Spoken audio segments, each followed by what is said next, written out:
time to go quiet.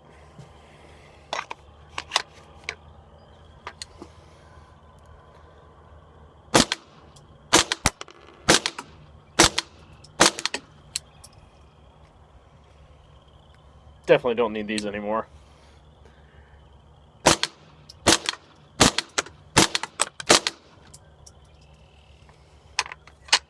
Why not?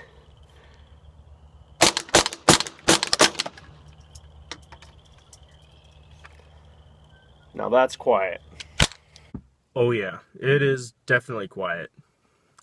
Hey everyone, how's it going?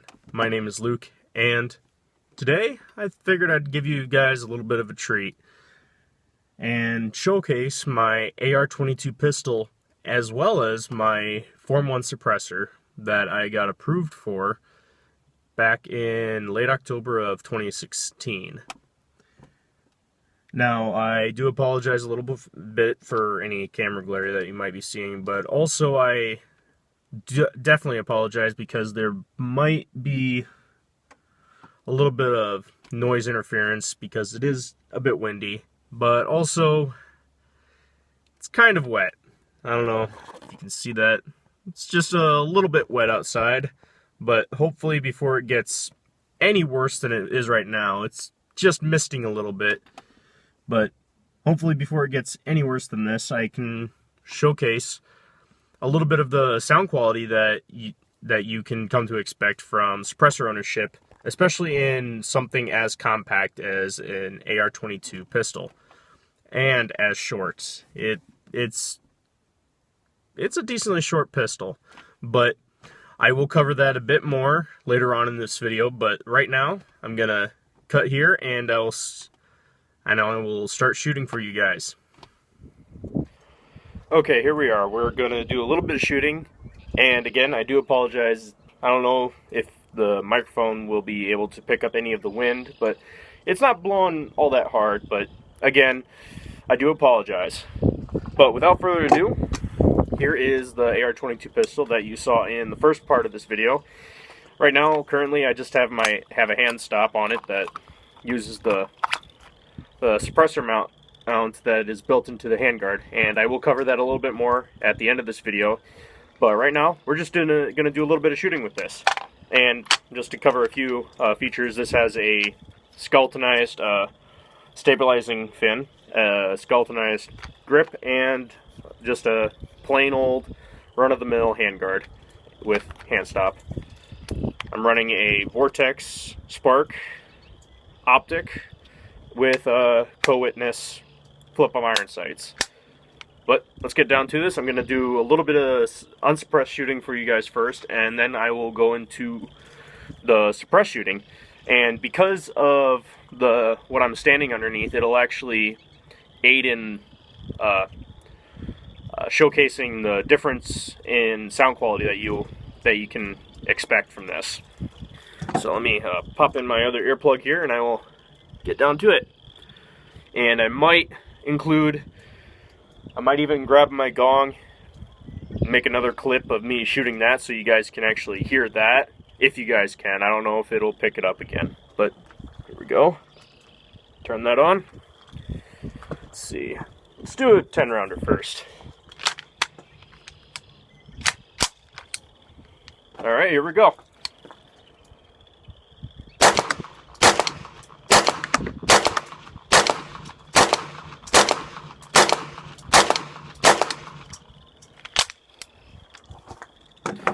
That was unsuppressed. Now, I am very glad about these tin roasts that they put up out of the gun range I go to, because they actually amplify the gun blast. So when I switch to suppressed shooting, the microphone will definitely be able to pick up any change. And go with another 10-rounder.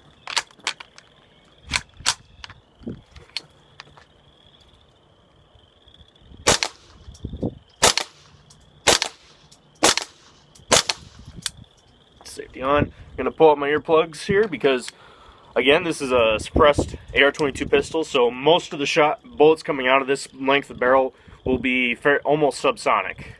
I'm shooting 1200 feet per second ammo, Federal 40 grain bullets. So yeah, it's going to be decently quiet.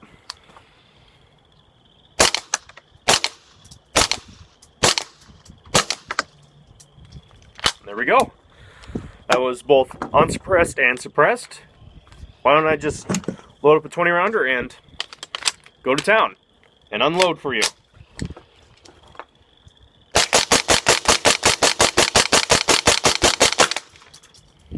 And there we go. Such a joy to shoot. Now I'm gonna stop this part of the video right here and go get my Gong and shoot my last 20 round clip, and hope you guys can pick that up too. Okay, here we are. I got my Gong set up down here there at 35 yards. It's a 6-inch Gong, so you might not be able to see it all that well, but hopefully I can make it sing for you guys and you'll be able to hear it a lot better than you can see it. Starting off, I'm gonna fire my AR22 pistol as a pistol without the brace extended, and then I'm going to switch and give this thing a decent cheek well and shoot it like so. So here we go. Got 10 rounds loaded up. I got another 10 rounds that I'll shoot with the brace extended for you, and flip off my sight covers because it is a little bit wet outside and I was getting harder to, there it is, harder to see the red dot and target. Alright, load this up and we'll have some fun. Try and use the bench here as a stabilizing point. There we go.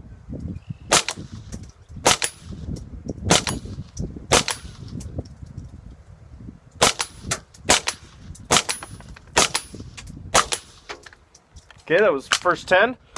Got another 10 rounder right here, and we'll fire it with the brace extended. Alright, get that in there. Use the bench as support. And here we go. Probably be able to hit it a lot easier now.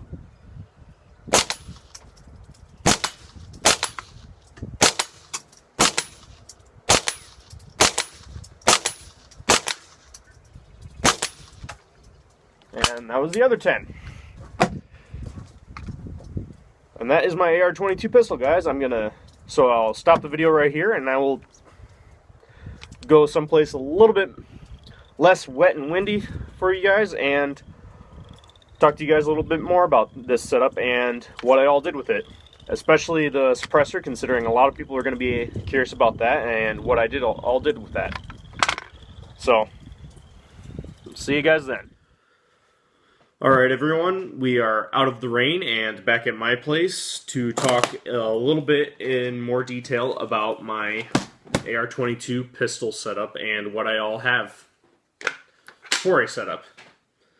I already touched base on a few things. If any of you are interested in getting something, an AR22 pistol similar to this one, this is a JARD manufactured pistol.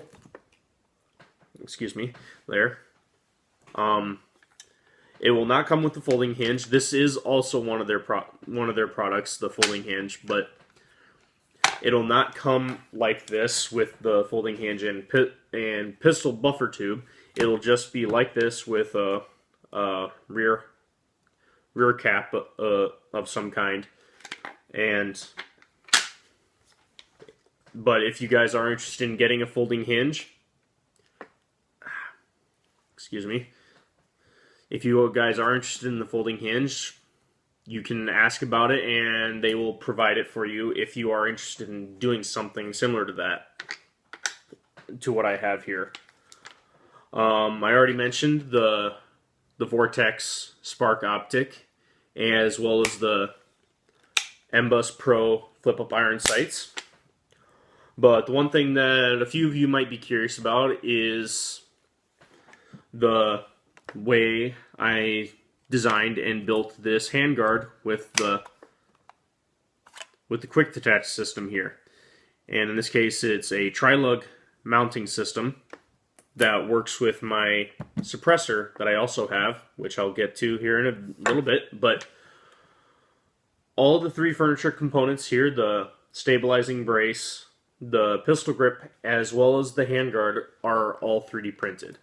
So I designed this buffer tube, not the buffer tube, this stabilizing fin myself, and the pistol grip here I just used the general profile of a mil-spec AR-15 pistol grip, and then just added my own features like the palm swell and finger grooves and skeletonization.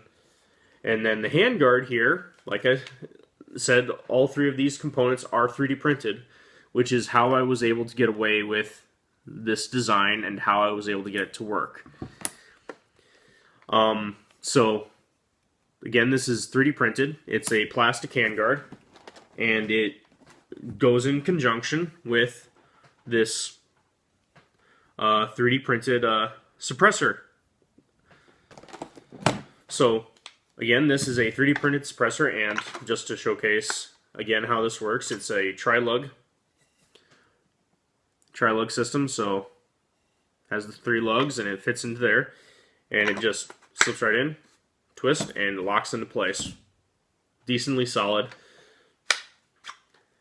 But to go into more detail about this, before I do that though, in terms of legality reasons and that thereof, in short, if you are planning on becoming a suppressor owner yourself, or it's already in the works and you already have your paperwork filed, once you get your suppressor, you will need to keep a copy of your forms handy at all times with the suppressor or any other NFA related item that thereof. And the reason for this is because of the simple fact that they even stated on the bottom, on the back of the forms, how any proof of registration must be made available to any ATF officer upon request. So it's best to keep this handy, and either in your case or anywhere else that's easily accessible, to pull this out, show it to the ATF officer if they wish to inquire about it. They don't need to ask you, but they might. So again, keep a photocopy of your forms handy at all times. It'll save you, trust me. So back to the 3D printed silencer. So because it's 3D printed, this is plastic. So, and because it's plastic, a lot of people are skeptical, but the thing about it being plastic is it actually has better heat distribution and overall thermal control than a metal metal suppressor, because plastic will absorb heat very well, but it doesn't radiate heat when it does absorb it. So no matter how much heat this absorbs, it'll never truly get to the point, as long as it's not like in a fire and stuff and melting or on fire, it'll never actually radiate heat to the point where you can't grab it safely. So under normal shooting conditions, this will last quite a long time. In fact, I've already put a little bit over 1,000 rounds to this so far. I'm pretty sure it's a little bit over 1,000, but like I said, under normal shooting conditions, this will last a very long time. So because of that simple fact, this is not full auto rated, and any plastic suppressor never will be. But that doesn't mean you can't enjoy a little bit of plinking every now and then with the comforts of no hearing protection. So that is pretty much it for this video, and everything I wanted to cover in terms of a few facts about this suppressor and how I designed it, and anything about the pistol that I didn't cover, you guys can gladly ask. I'll try to answer any questions as best as I can. But before I end this video, I thought I'd give a little bit of a preview and eventual plans for a future series I want to try and come out with. And the title of this series will be called How Short is Too Short? And it involves this spare 22 barrel that I have for this pistol.